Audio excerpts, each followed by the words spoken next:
আমার রিলেশনশিপ অত বেশিও যায় না, এরও 2টা 3টা এরকমই। আমি একটা রিলেশনশিপ অলমোস্ট 7 ইয়ার্স রান। আমি অনেক বেশি স্মার্ট হয়ে যাচ্ছি এখন না, খুব সহজে মানুষকে ভালো লাগে না, বাট এখন না লুকটা তো ম্যাটার করে। তার পর্যন্ত আপু কয়টা রিলেশন করেছেন? আমার রিলেশনশিপ অত বেশিও যায় না, এরও 2টা 3টা এরকমই।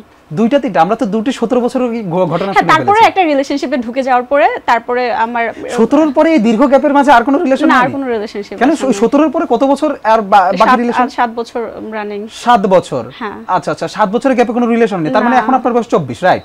হ্যাঁ এরকমই। 24, তার মানে 7 বছরের গ্যাপে আপনার কোনো রিলেশন হয়নি?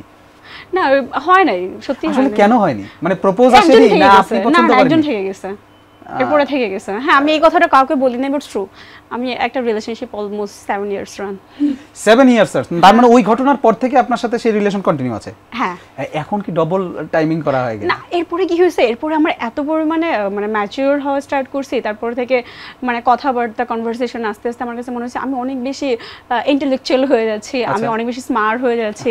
তারপর ডে বাই ডে আমি বড় হচ্ছি আমার কাছে। তারপর মানে মনে হলো যে এরপর পড়াশোনায় একটু মনোযোগ দেই, ইউনিভার্সিটি শেষ হয়ে গেল, এখন মনে হচ্ছে যে বড় হয়ে গেছি, আর সম্ভব না, আর কোনো রিলেশনশিপ আসবে না লাইফে। ধরুন এই সময় কেউ একজন আসলো, সেও ওই আগের মতো খুবই হ্যান্ডসাম এবং আপনার খুব ভালো লাগলো, এখন কি করবেন? না, এখন না খুব সহজে মানুষকে ভালো লাগে না। এখন আগে যেমন আমার কাছে ফেসটা অনেক ফেক্ট করতো, ছোট বয়সে যেটা হয়, লুকটা অনেক বেশি পরিমাণে ম্যাটার করতো, বাট এখন না লুকটা তো ম্যাটার করে। তার মানে কি বয়সের দোষ, রাইট?